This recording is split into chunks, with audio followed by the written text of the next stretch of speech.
এই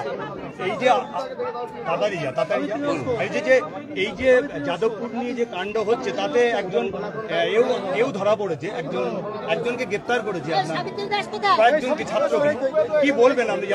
ছাত্র ফাত্র নয়, এগুলো মাকু যারা বলে কাশ্মীর মাঙ্গে আজাদি, তো কি ছাত্র?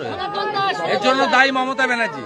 2019 সালে ভারত সরকারের রাষ্ট্রমন্ত্রী, তৎকালীন বিজেপি এখন তৃণমূলের মন্ত্রী বাবুল সুপ্রিয়, তার উপর যখন আক্রমণ হয়, মমতা বন্দ্যোপাধ্যায় বিজেপি বলে তার পুলিশকে নিষ্ক্রিয় রেখেছিল। তদানীন্তন রাজ্যপাল, আজকের উপরাষ্ট্রপতি জগদীপ ধনখড় সেন্ট্রাল ফোর্স নিয়ে গিয়ে ওকে উদ্ধার করে। আমাকে যেদিন 2023-এ আক্রমণ করে যাদবপুরের গেটে মাওবাদীরা, যে পুলিশ যাদেরকে গ্রেপ্তার করতে বাধ্য হয়েছিল তাদেরকে রাত্রিবেলা 12টার সময় মমতা ব্যানার্জির ফোনে মুক্তি দেয়। ফ্র্যাঙ্কেস্টাইন তৈরি করেছে, ভুগতে হবে। বাঘের পিঠে চড়েছ, যারা জাতীয় পতাকা তোলে না, বন্দে মাতরম গায় না, জাতীয় সঙ্গীত মানে না, সনাতন ধর্মের বিরোধিতা করে, কাশ্মীর মাঙ্গে আজাদি বলে, টুকরে টুকরে গ্যাং, সব সমান। যারা সেকুলারিজমের কথা বলে তারাও যেমন, আর যারা মাওবাদের কথা বলে, ভারতবর্ষের সংবিধানকে মানে না, গোমতী থেকে গোদাবরী আলাদা দেশ চায়, তারাও সমান। এই ছোট্ট করে বলুন, এই কাণ্ড নিয়ে কি বলবেন? যাদবপুর কাণ্ড নিয়ে ইমিডিয়েট রাজ্যপাল মহোদয়ের উচিত আরজি করের মতো ওখানে সেন্ট্রাল ফোর্স দিয়ে পঠন পাঠন, গবেষণা এবং বিশ্ববিদ্যালয়ে ইউজিসির গাইডলাইন মেনে শিক্ষা সংক্রান্ত কাজ ছাড়া অন্য কাজ বন্ধ করে দাও দাদা। এবং অবিলম্বে ছাত্র সংসদেও তালা লাগানো উচিত, ওয়েব কুপার অফিসেও তালা লাগানো উচিত, ব্রাত্য বসুর অফিসেও তালা লাগানো উচিত, আর তথাকথিত সেকু মাকুদের ছাত্র সংগঠন তাদেরকেও করা উচিত। আর যারা আরএসএস সংগঠন, আরসিসি সংগঠন না কি একটা বলছেন, মাওবাদীদের সংগঠন, মাওবাদীদের যে ছাত্র সংগঠন বলছেন, সেই আরসিপিপি নাকি, সেই সংগঠনকে অবিলম্বে তাদের বিরুদ্ধে ব্যবস্থা গ্রহণ করা উচিত। মুখ্যমন্ত্রী তো বলেছেন যে ভুয়ো ভোটার নিয়ে প্রায় পাড়ায় পাড়ায় সব বেরিয়ে গিয়েছে, কি বলবেন আপনি এটাকে? মুখ্যমন্ত্রী নিজেই ভুয়া। এখানে শাহজাহান ছিল সাতক্ষীরা থেকে রোহিঙ্গা মুসলমান এনে বসিয়েছে। এই সন্দেশখালীতে যদি আপনি তল্লাশি করেন 1000 রোহিঙ্গা মুসলমান পাবেন, যারা ভারতবর্ষের নাগরিক নয়, অনুপ্রবেশকারী। শাহজাহানের গাড়ি যে চালাতো ড্রাইভার, সেই তো রোহিঙ্গা। আমি ডিসেম্বরের শেষ সপ্তাহে, মানে শেষ দিন এসেছিলাম এখানে। সেখানে বলেছিলাম এখানে যে আমাদের অস্থায়ী ঠিকানা আছে আমার অবর্তমানে কৃষ্ণেন্দুবাবু বেশি সময় থাকে, আর আমি এলে একবার করে আসি। এখান থেকে আমরা মাঝে মাঝেই গীতা বিতরণের কাজ করব। আমাদের লক্ষ্য আছে সন্দেশখালীর যতগুলো দ্বীপ এলাকা আছে, আমাদের সনাতনীদের জাগরণের জন্য আমরা গীতা বিতরণ করব। আজকে সেই কর্মসূচি এখানে শুরু হচ্ছে। আমরা মাঝে মাঝেই আপনাদের জানাবো, গ্রাম ধরে ধরে এখানে এসে আপনারা গীতা এবং তুলসী, মাতা তুলসী রানী, তার চারা গ্রহণ করবেন। এবং আপনারা প্রত্যেক বাড়িতে যাতে তুলসী মঞ্চ স্থাপন হয়, শঙ্খ বাজানো, দীপদান এবং গীতা পাঠ ব্যাপকভাবে এটা করতে হবে। কারণ গীতার একটা লাইন আছে, ধর্ম রক্ষতি রক্ষিত, ধর্ম রক্ষা না হলে কিছু হবে না। আজকে বাঙালি হিন্দুরা অস্তিত্বের সংকটে ভুগছে।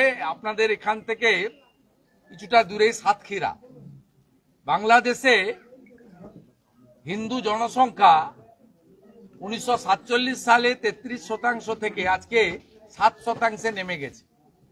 পশ্চিমবাংলায় একই, আমরা হিন্দুদের, আমাদের জনসংখ্যা ছিল 85% 47 সালে এবং 51 প্রথম সেন্সাস অনুযায়ী। আজকে পশ্চিমবাংলায় 67-68-তে হিন্দুরা নেমে গেছে ভয়ঙ্কর ভাবে। আজকে বাঙালি হিন্দুদের অস্তিত্ব সংকটে আমরা চলে গেছি। তাই একমাত্র উদ্ধার যদি কেউ করতে পারে, গীতানাথ করতে পারে।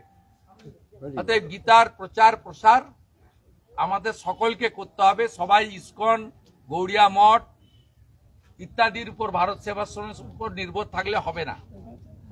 সবাইকে নিজের নিজের কাজের সাথে সাথে ধর্ম রক্ষা করার কাজটাও করতে হবে। এবং ধর্ম না থাকলে আজকে আমরা পশ্চিমবঙ্গে বা ভারতে 50%-এর বেশি বলে সংবিধান চলছে। যেদিন আমরা 50-এর নিচে চলে যাব সেদিন সারিয়া কানুন চলবে। আপনি দেখবেন পাশের ওখানে মাইকে বলা হচ্ছে যে এই সময়কালে, আজকেই আমি দেখছিলাম আমাদের পোর্টালগুলো করেছে যে কেউ বেরোবে না, মানে মহিলারা রাস্তায় বেরোতে পারবে না। অতএব কি কঠিন অবস্থা, এটা আগামী দিনেও এখানে হবে। আমাদের এই কাজটা করতে হবে, সবাই মিলে আপনারা গীতার প্রচার প্রসার করুন। কৃষ্ণপদ দাস, হরে কৃষ্ণ প্রভু। বিকাশ দাস, বিকাশ দাস কে আছেন? ওই পাশ দিয়ে ওই পাশ দিয়ে ভালো হবে, এটা ভালো, ছবিটা ভালো। হ্যাঁ, ওই দিক দিয়ে সবাই সাইড দিয়ে সরুন। লাইন দিয়ে আসুন না, লাইন দিয়ে আসুন, তাহলে সুবিধা হবে। এদিক দিয়ে গেলে ঠাড়া দিলে হবে না। কমল ছাড়ু, কমল ছাড়ু, একদম কমন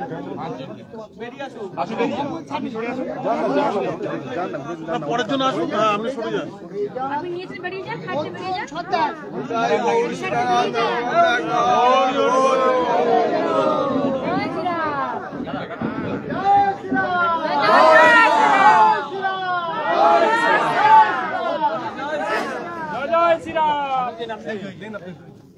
আমাদের স্থানীয় ভলেন্টিয়াররা বাকি বিতরণ করবে, আপনারা প্রত্যেকে গ্রহণ করবেন। এখান থেকে মাঝে মাঝে গীতা বিতরণ হবে।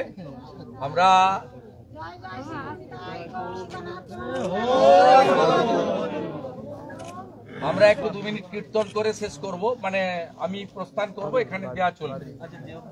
শ্রী কৃষ্ণ চৈতন্য প্রভু নিত্যানন্দ শ্রী অদ্বৈত গদাধর শিবাসাদি গৌর ভক্ত বৃন্দ। হরে কৃষ্ণ কৃষ্ণ কৃষ্ণ হরে হরে, হরে রাম রাম রাম হরে হরে। গৌরনিতাই প্রেমানন্দে গৌরাঙ্গ গৌরাঙ্গ। তুলসী কীর্তন জানেন তো? হ্যাঁ, গান দেখি মা।